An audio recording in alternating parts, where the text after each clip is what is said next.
ಸ್ನೇಹಿತರೆ ನಮಸ್ಕಾರ. Big boss season 12 ಈಗಾಗಲೇ 50 ದಿನಗಳ ಆಟವನ್ನು ಪೂರೈಸಿದೆ.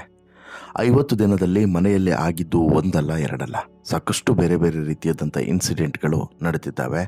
ಅದಕ್ಕೆ ಸಾಕ್ಷಿಯಾಗಿ ನೀವು ಎಲ್ಲರೂ ಕೂಡ ನಿಂತಿದ್ದೇವೆ.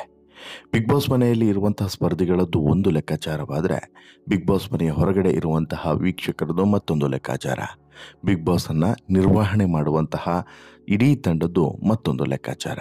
ಹೀಗೆ ಲೆಕ್ಕಾಚಾರದ ನಡುವೆ ಬಿಗ್ ಬಾಸ್ ಮನೆಯ ಆಟ ಸಾಗ್ತಾ ಇದೆ. ಬಿಗ್ ಬಾಸ್ ಮನೆಯಲ್ಲಿ ಇರುವಂಥ ಸ್ಪರ್ಧಿಗಳು ಬೇರೆ ಬೇರೆ ರೀತಿಯಾದಂಥ ಲೆಕ್ಕಾಚಾರವನ್ನು ಹಾಕಿಕೊಂಡು ಮನೆಯಲ್ಲಿ ಉಳಿಯುವಂಥ ಪ್ರಯತ್ನವನ್ನು ಮಾಡಿದರೆ, ಅವರನ್ನು ಹೊರಗಡೆ ಕಳಿಸೋದಕ್ಕೆ ಬೇರೆ ಬೇರೆ ರೀಸನ್ಗಳನ್ನು ಹುಡುಕಿಕೊಳ್ಳೋದು ಕೂಡ ಕಾಮನ್. ಈ ಬಾರಿಯೂ ಕೂಡ ಅದೇ ರೀತಿಯಾಗಿದೆ.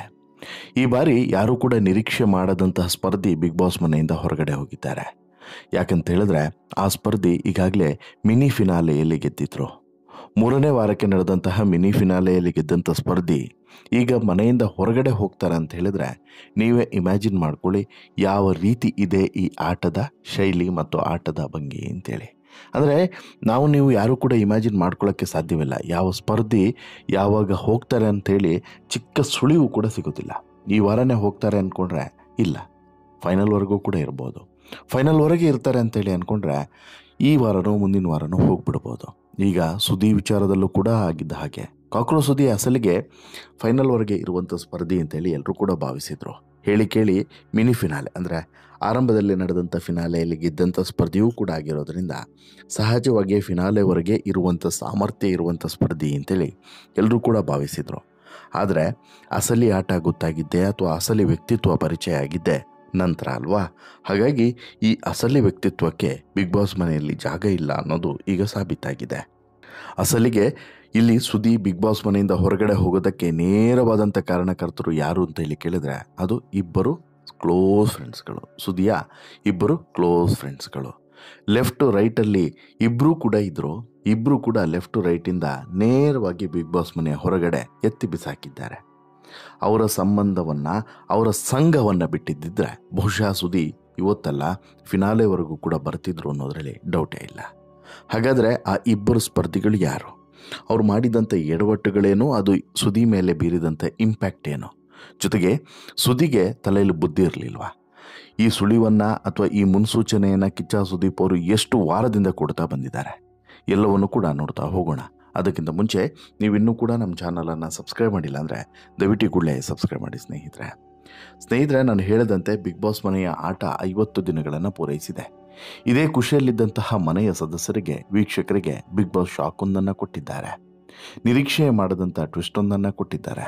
ಬಿಗ್ ಬಾಸ್ ಮನೆಯಲ್ಲಿ ಈ ವಾರ ಒಟ್ಟು 8 ಮಂದಿ ನಾಮಿನೇಟ್ ಆಗಿದ್ದರು. ಅವರಲ್ಲಿ ಈ ಬಾರಿ ಧ್ರುವಂತು ಮನೆಯಿಂದ ಹೊರಗಡೆ ಹೋಗಬಹುದು ಅಂತೇಳಿ ಮನೆಯ ಸದಸ್ಯರು ನಿರೀಕ್ಷೆಯನ್ನು ಮಾಡಿದರು.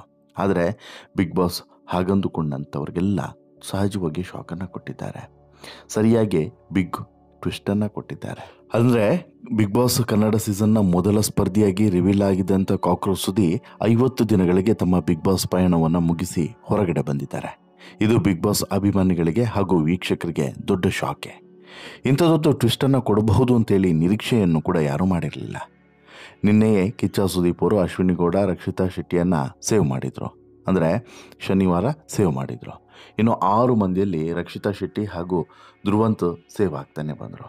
ಕೊನೆಯಲ್ಲಿ ಬಿಗ್ ಬಾಸ್ ಮನೆಯಲ್ಲಿ 4 ಸ್ಟ್ರಾಂಗ್ ಸದಸ್ಯರು ಉಳಿದುಕೊಂಡಿದ್ರು. ಕಾಕ್ರೋಚ್ ಸುದ್ದಿ, ರಘು, ರಿಷಾಗೌಡ, ಜಾಹ್ನವಿ ಈ 4 ಉಳಿದುಕೊಂಡಿದ್ರು. 4 ಮಂದಿಗೆ ಸೂಟ್ಕೇಸನ್ನು ಪ್ಯಾಕ್ ಮಾಡಿಕೊಂಡು ಬಿಗ್ ಬಾಸ್ ಮನೆಯ ಬಾಗಿಲಿನ ಹತ್ತಿರ ಬಂದು ನಿಲ್ಲೋದಕ್ಕೆ ಸೂಚಿಸ್ತಾರೆ.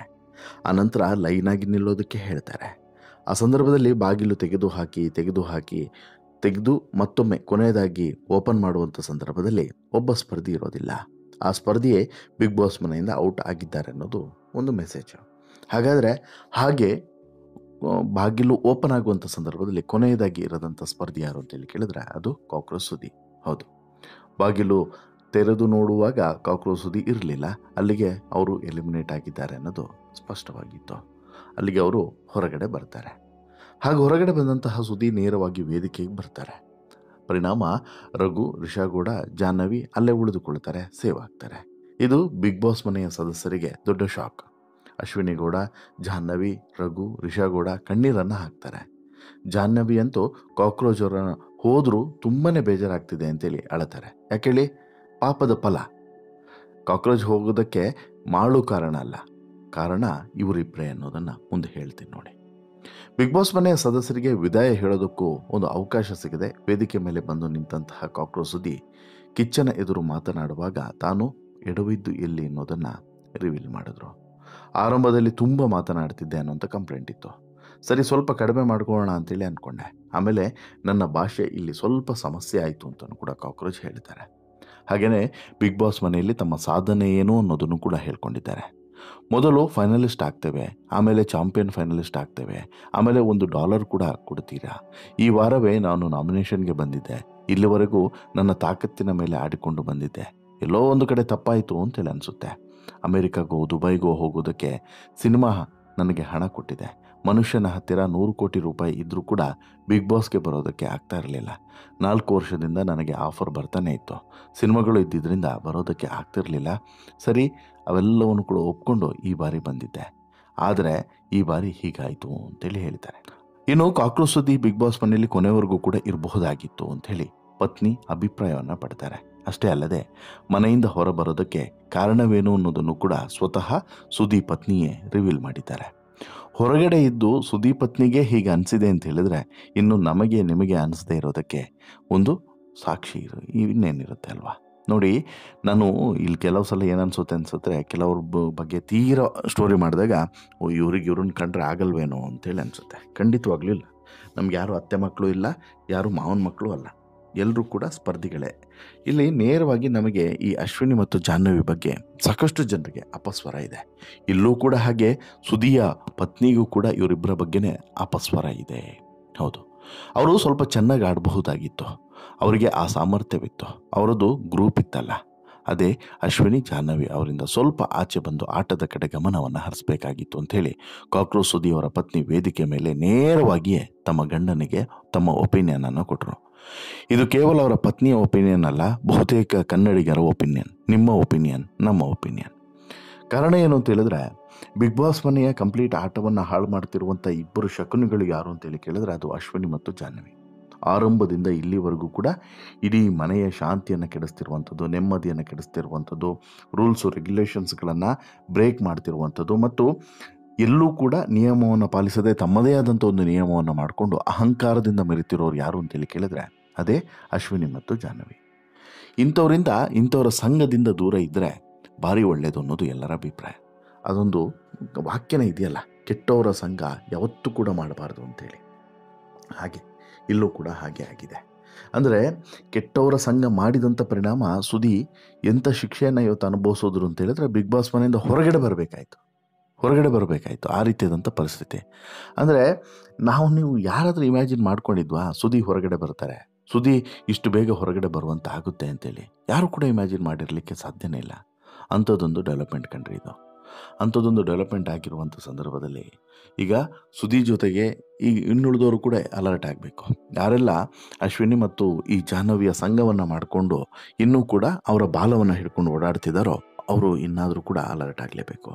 ಇನ್ಫ್ಯಾಕ್ಟು ಈ ವಿಚಾರವನ್ನು ಇವರಿಗೆ ಸುದಿಗೆ ಗಮನಕ್ಕೆ ತಂದಿಲ್ಲ ಅಂತಲ್ಲ.